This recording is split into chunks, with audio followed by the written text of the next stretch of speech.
Hey everyone, and welcome back to the Deep Dive. Today we are tackling something pretty profound: childhood trauma and healing. It's a heavy topic for Yeah, sure, but also super fascinating, especially when we consider the incredible resilience of the human brain. seriously. I mean, the capacity we have to heal, even from really deep-rooted experiences, it blows my mind. Totally. And that's exactly what we are going to explore in our deep dive today. So to set the stage, we're diving into an Oprah podcast episode where she chats with Dr. Bruce Perry. Dr. Perry, he is like a leading expert in childhood trauma, right? Exactly. They actually co-authored a book together called What Happened to You, which, by the way, is such a powerful question. I know, right? Just thinking about it sparks so many thoughts and makes you realize how much our past shapes who we are today. For sure. And that question is a big part of what we'll be unpacking today. I'm excited to dive in. What makes this episode particularly interesting, I think, is Oprah's genuine interest and personal connection to the topic. Oh, absolutely. You can tell she's not just reading questions off a card. Exactly. She's actively engaged, sharing her own insights and vulnerabilities, which honestly makes the conversation so relatable. Definitely. But it's not just Oprah's story. The episode also features several guests who bravely share their own experiences with trauma. It's always so powerful to hear those personal stories, isn't it? They remind us that we are not alone in our struggles. And that's where Dr. Perry's expertise comes in, too. Yeah, he brings a scientific perspective explaining how trauma actually impacts the brain. And not just that, he offers some pretty tangible strategies for recovery. It's not just about understanding the problem, it's about finding solutions. Okay, so let's jump into the heart of this episode and really the heart of their whole approach with the question, what happened to you? It sounds so simple on the surface. Right. But is there more to it? Oh, there's a whole universe in those 4 words. Tell me more. Okay, so think about it. When you ask, what happened to you? Instead of focusing on, let's say, judging a behavior as bad, you're acknowledging that something must have occurred to cause that reaction. Like there's a root cause somewhere, even if it's not immediately apparent. Exactly. It could be a kid acting out in school, an adult struggling in their relationships, anyone, really. It's like shifting from blame to understanding. You got it. Dr. Perry shares a story about how schools, often discipline kids for bad behavior, but they don't always stop to consider what might have happened to that child to cause that behavior in the first place. So sometimes the behavior is a symptom of something much deeper going on. Precisely. And this really hit home for Oprah. She had like a big aha moment with this. She realized that she'd often labeled people without really understanding their background, their past experiences. It's powerful, right? Because it makes you think twice before making judgments about others. Absolutely. It makes you wonder how many misunderstandings could be avoided if we all approached each other with that question in mind. What happened to you? Totally. It's about empathy, isn't it? Exactly. Trying to see the world through someone else's eyes. So then, what about those really early experiences, like the ones that happen before we can even talk? Oh, that's where it gets super interesting. I'm intrigued. Tell me more. So Dr. Perry really emphasizes that the period between like 0 and 2 years old, it's absolutely crucial. Really? Yeah. I mean, babies can't even talk at that point. I know, right? But here's the thing, even though they can't use language, their brains are like super sponges, Okay. soaking up everything around them. So even if they don't understand what's being said, they're picking up on the energy, the vibe. Exactly. It's not just conscious memories forming at that age. It's more like how our brains and bodies are wired to respond to stress based on those early environments. Like setting the stage for how we'll react to challenges later in life. Precisely. There's even research showing that, get this, even if a baby is asleep, their physiology can be affected by, say, arguments happening in another room. That's wild. It makes you realize just how sensitive and impressionable our brains are at that age. And how those early experiences, particularly stressful or traumatic ones, can literally shape our responses to stress later in life. It's like setting the foundation. Right. Laying the groundwork. Yeah. So then how does all of this tie back to the idea of what happened to you? Well, think about it. Sometimes to understand someone's present, you have to look at their past. Not to excuse bad behavior, but to gain insight into where it might be coming from. Oprah told this great story about a boss she had who was, well, notoriously difficult. Oh, tell me about it. She later realized that his behavior actually stemmed from his own traumatic experiences, which made her see him in a whole new light. That's the power of understanding someone's story, right? It allows us to move beyond just judgment and cultivate empathy and compassion instead. It's like everyone is carrying their own invisible wounds. And those wounds can impact how they interact with the world. This makes me think about the impact of trauma beyond just our mental health, too. Yeah. Is there a connection to our physical well-being? Absolutely. The episode touches on how trauma can actually manifest physically. Things like chronic headaches, digestive issues, even unexplained pain. So it's not just in our heads. Not at all. Dr. Perry explains that traumatic experiences can change our stress response system, which can lead to all sorts of physical symptoms. It's like the trauma is literally impacting our bodies. Exactly. And they even mention a book called The Body Keeps the Score. Oh, yeah, I've heard of that one. It dives deeper into that whole mind-body connection, which is super fascinating. Okay, so we've got this foundation about understanding someone's past. Yeah. But the episode also features, like we mentioned earlier, real people sharing their stories. Right. It's one thing to talk about trauma in theory, but hearing those personal accounts makes it so much more real and relatable. Where should we start? Whose story should we explore first? Let's begin with Annie, who was so brave to share her experiences. She grew up with neglectful and emotionally abusive parents. She talked about feeling like fundamentally flawed because of their behavior. It's heartbreaking, to hear how she internalized her parents' actions, thinking it was her fault. I know. It's a common response for people who've experienced similar trauma. And what's really interesting is that reading what happened to you was a turning point for Annie. Really? Yeah. It helped her see that her parents' behavior, it wasn't about her, it was about their own unresolved issues. So it provided that validation she needed to start separating herself from the trauma. Yes. Just that knowledge, that understanding that it wasn't her fault, it was incredibly freeing. It opened the door for her to start healing and rebuilding her self-worth. It's like taking back your power. Exactly. And it's such a powerful example of how knowledge can lead to healing, wouldn't you say? For sure. Okay, so Annie's story focuses on neglect and emotional abuse. Right. What other types of trauma does the episode explore? Well, we also hear from Alexis, who shares a completely different but equally powerful story. I'm ready for it. So Alexis grew up with parental addiction, went through the foster care system, and experienced bullying. Her story is a reminder that trauma can come from various sources, and often these experiences can layer on top of each other. That's so true. It's like one challenge after another, which I imagine makes it that much harder to find stability and security. Exactly. And for Alexis, the trauma manifested in very real physical ways, like anxiety, panic attacks, and even unexplained medical issues. It all circles back to the body keeps the score idea, right? Right. It's like the trauma is not just in our minds, it's impacting our physical well-being as well. This episode is packed with so many layers already. It's a lot to absorb. It is. And we're just getting started. There's a lot more to unpack, including Oprah's own realization about how her childhood experiences have shaped her. I'm definitely ready to keep going. What's next? Let's dive back in. So before we jump into more stories, I'm really curious about this question of forgiveness. Yeah, that's a big one, right? It is, especially when we're talking about the kind of deep, sometimes really painful experiences that can lead to trauma. Annie, remember, she specifically asked about forgiving her parents. Yeah, and it's understandable to wonder, is that even possible after such a tough upbringing? It's a complex topic for sure. Definitely. And Oprah actually had a really profound take on it. Oh, I'm all ears.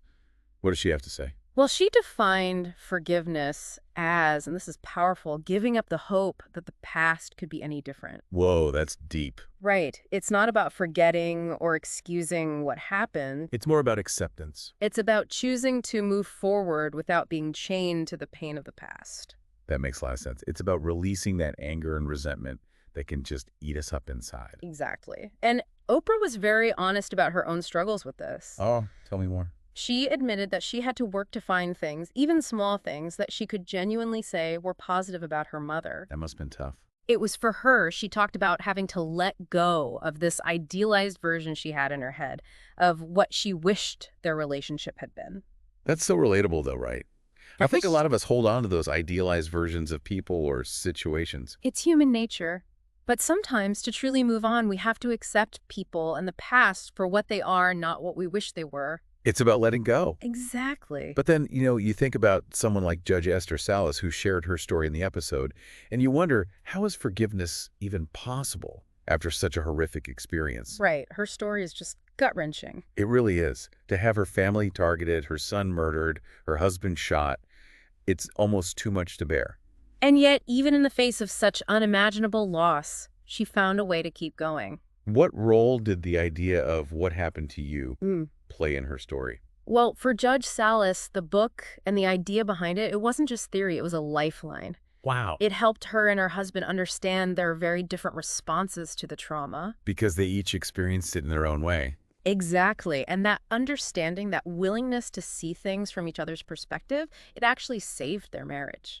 That's incredible. So even in the midst of such deep sorrow, focusing on understanding helped them find a way to connect and heal together. It did, yeah. They learned to recognize when they were dysregulated, which allowed them to communicate more effectively.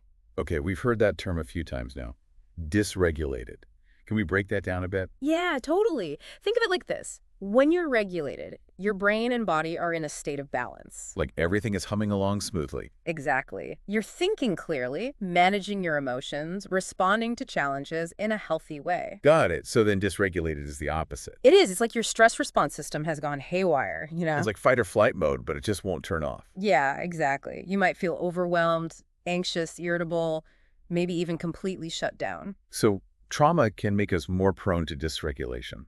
Absolutely. It can rewire our nervous systems, Yeah. basically making us more reactive to stress. So then what can we do about it? Well, awareness is a huge first step. Recognizing those signs and acknowledging when we're in a dysregulated state. Judge Salas had a great way of doing this, didn't she? Oh, yeah. She actually started using the phrase, "I'm dysregulated right now," both in her personal life and even in her courtroom. Wow. That's pretty powerful. It is. It takes the shame out of those intense feelings, you know? It normalizes those states. It creates a space for understanding and compassion instead of judgment. Exactly. I love that. It's a really practical tool for improving communication and relationships. It really is. And it emphasizes that we're all human. We all have those moments. Okay, so understanding dysregulation is huge. But then there's the question of trust, right? Ah, yes, trust. Another one of those foundational pieces in healing. It is. And Alexis, remember, she asked a really tough question. How do you rebuild trust, both in yourself and others, after a lifetime of feeling dismissed and harmed? That question really gets to the heart of what so many people who've experienced trauma struggle with. It's like starting from scratch, right? When the foundation of trust has been shattered. It can feel that way, but Oprah had some great advice on this. Oh, let's hear it. Well, she emphasized that trusting yourself is the foundation. It all starts there. Exactly. You have to believe in your own ability to recognize those red flags that you might have ignored in the past. It's about strengthening that inner compass. It is. And it's about setting healthy boundaries, knowing when to step back from situations or people that don't feel safe. That makes sense. And then what about trusting others? That feels so risky after being hurt. It is a risk, and Oprah was very clear about this. She said, don't just open your heart to anyone, especially if they haven't earned that trust. So it's not about shutting down completely. It's about being more discerning. Precisely. And that can take time, you know? It's about paying attention to actions, consistency, and really seeing if someone's words match their deeds. Start with trusting yourself, then build trust in others gradually based on their actions. That's a great way to put it. Okay, so we've covered forgiveness, dysregulation, trust. Are there any other big themes or aspects of healing that the episode explores? Oh, definitely. We haven't even touched on David's story yet, which brings us back to the very beginning, literally. The beginning, you mean? The womb. David shares about feeling this lifelong shadow, he called it, due to his parents grieving a deceased child while he was in the womb. Wow. That's a really unique perspective on trauma. It is, right. It makes you realize that our experiences start shaping us even before we're born. It's mind-blowing when you think about it. And Dr. Perry explains that a mother's experiences, particularly stress and grief, can have a direct impact on fetal brain development. So even though David wasn't consciously aware of his brother's death, his developing brain was still picking up on his mother's emotional state. Exactly. It highlights the importance of providing support to expectant mothers, recognizing that their well-being is directly linked to the well-being of their children. It's like this interconnectedness that starts even before birth. It is. And it makes you wonder what other pre-verbal experiences might be influencing us without us even realizing it. It's like opening up a whole new dimension of understanding about ourselves. Totally. And speaking of pre-verbal experiences, Oprah shared her own story about being afraid at night as a child. Oh, yeah, tell me about that. She was terrified of the dark because she had witnessed her grandmother's trauma after she was attacked by her grandfather. Even though Oprah wasn't the direct target, she still internalized that fear and insecurity. It's a powerful example of what's called vicarious trauma, where we're deeply affected by the trauma of others, even if we didn't experience it directly. So it's like absorbing the energy and emotions of those around us, especially as children when we're so impressionable. Exactly. And those early experiences can leave these lasting imprints on our nervous systems, shaping how we respond to stress and relationships later in life. So if those early experiences are so deeply ingrained, is there even hope for healing? There is. That's where Dr. Perry's insights about neuroplasticity come in. Ah, the brain's ability to change and adapt. He emphasizes that our brains are constantly changing and adapting based on our experiences. So even though trauma can carve these, deep grooves in our brains, it's not a life sentence. Not at all. With the right kind of interventions, we can actually create new neural pathways, literally rewire our brains for healing. Okay, I'm definitely ready to hear more about that. What are some of those interventions that can help with healing? Let's get into it. So, as we wrap up our deep dive today, I keep thinking about David's story and how initially he was kind of skeptical. Oh yeah, he didn't really believe he could rewrite his script, right? Exactly. But Dr. Perry's response was so reassuring, emphasizing that it takes effort. Yes. And time. Yeah, for sure. But with the right support and resources, it is possible to change those deeply ingrained patterns. Which is a super hopeful message. It is. And, it really highlights the importance of having a personalized approach to healing. It's not one size fits all, is it? Not at all. Like, he talked about building that library of resources, remember? Oh yeah, that was a great analogy. It was. And it made me think, what books might someone need in their own personal library? I love that. So let's brainstorm a bit. What are some examples of those books or tools or modalities?